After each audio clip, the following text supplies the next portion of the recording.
Chapter 20. Technique number 3. Embrace your pain. At times, self-discipline can feel like hard emotional labor. In the pursuit of a higher ideal, you are asked to let go of certain things that you like and accept some form of physical or emotional discomfort. Be prepared for that.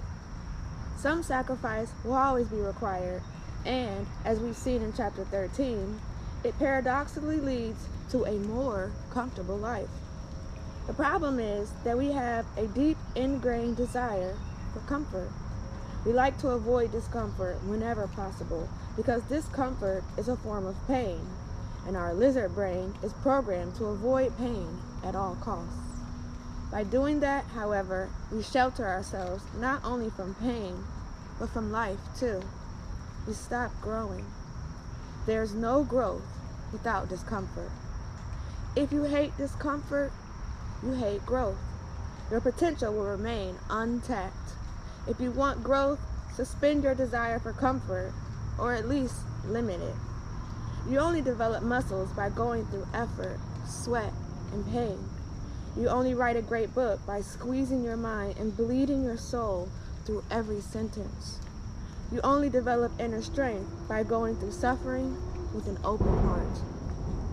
Charles Dung, author of the classic The Power of Habit, explains how habitual behaviors are not linked to the conscious decision-making part of the brain, but to other areas. This means that when something becomes a habit, you are not making conscious decisions about it anymore. It just becomes second nature, part of who you are. Thus, expect that changing your habits will feel difficult, perhaps even wrong. It will feel like you're going against your nature. Your brain wants to save energy, and it does that by relying on your existing patterns of behavior. Changing your behavior, on the other hand, takes effort and can feel like swimming upstream. That is the nature of the human mind and the challenge of self-discipline. So what are your options? You can either give up all and remain as you are, or you can accept the discomfort and make a change.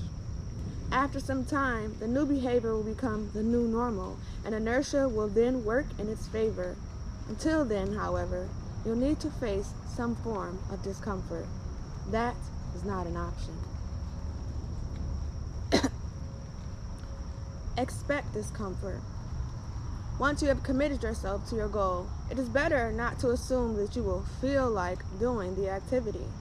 It's better to assume that your goal-promoting activities will often include some level of discomfort or pain.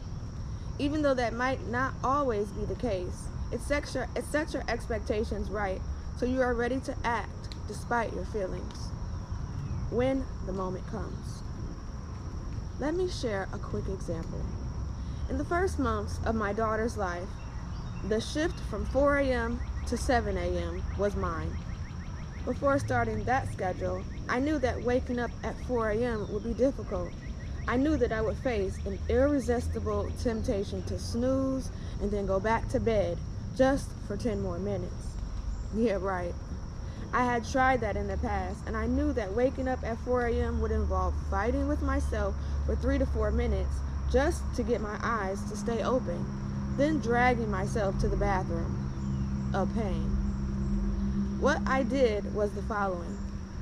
Every night, right before sleep, I would tell myself, tomorrow, the first 10 minutes of my day, I will feel like hell. As counterintuitive and exaggerated as this may sound, it worked perfectly. It made me ready for the challenge and boosted my willpower. The first 10 minutes never really felt like hell, which was a relief. By exaggerating the pain and being ready for it, I was allocating more willpower to the task than it actually demanded. As a result, it felt easier than expected. So adjust your expectations. Expect that you will need to act despite not feeling like it. Expect that it will be painful, and be ready to face that without fear, without hesitation, without shying away. Some days you will not be feeling at your best, and there will be a temptation to skip the things you have committed yourself to do. Still, it is better to stick to your plan and at least go through the motions rather than skipping altogether. It's better to have a below average meditation session than to not meditate at all. It is better to do 10 sloppy push-ups than 0 push-ups. It is better to write 300 bad words than to write 0 words. Mindful self-discipline is about taking consistent action in the direction of your goals. Self-discipline doesn't ask, how are you feeling about this? It asks, what will you do about your goal? The emphasis on action, not mood, or commitment, not motivation. You do what you need to do to live in integrity with your aspiration, with your ideal self. Whatever your aspiration may be, some level of discomfort will likely always be a part of your path. If you can learn to love it, as we learned, and shift your perception, then great. This is especially helpful when you need to do something that you don't feel like doing. The trick is learning how to be inside that pain without letting it control what you should or should not do. It is about releasing resistance. Doing this will expand your limits little by little. How to embrace discomfort. When you find yourself facing a self-control conflict where you know you need to do something, but part of you doesn't want to do it because it might bring some emotional or physical discomfort, then you will need to take a deep breath and, in the words of Mark Twain, eat a live frog. That frog could be the experience of fear, maybe fear of failure and the shame and loss you project your project would experience. Maybe fear of being judged, disappointing others, and being rejected. Maybe fear of the unknown, or even fear of success. That frog could be the boredom of the task ahead of you when compared to all the more pleasant ways you can spend your time, or your self-doubt and feelings of inadequacy. That frog could be the experience of unpleasant sensations in your body in the form of physical effort, exercise, sleepiness, waking up early, pain, cold showers, or unfulfilled urges, temptations. Whatever the frog is for you, whatever the physical or emotional discomfort that you fear, embrace that pain. Whatever you resist, persist. Don't resist it. Move toward it. Take a step toward the discomfort with a fearless heart, saying yes to the pain, and then you will be free even in the midst of it. Learn to embrace boredom, discomfort, and pain, and there is nothing you cannot achieve. Get into the habit of eating that frog every morning. This is the price of your aspiration, and if your aspiration is true, it will be worth it. There will be no frog too hard to swallow. There are 2 ways of eating the frog. One way is forceful and bellicose. You just force yourself to do it regardless of how you feel. Become so strong that you can fight that uphill battle and still win.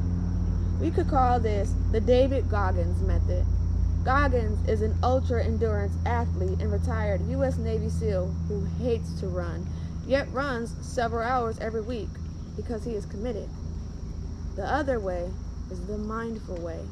You open your heart to the experience of discomfort.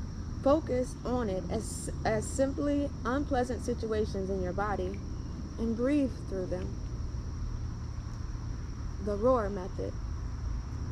All discomfort, be it physical or emotional, is just sensations in your body. The emotions that you are afraid of feeling, such as anxiety, shame, fear, grief, are only pleasant sensations in your body. You don't need to run away from them. You don't need to let them tell you what you should or shouldn't do. They are just warning signs. It's the same thing with the cravings that push you to do things you don't want to do.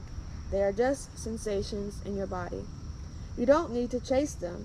You don't need to obey them. You just need to be aware.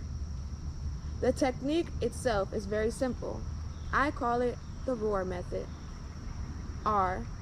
Recognize the emotion or urge that is here. Label it for yourself. Anxiety is here, or boredom is here. O. Observe it in your body as pure sensations. See where they are and what they are like.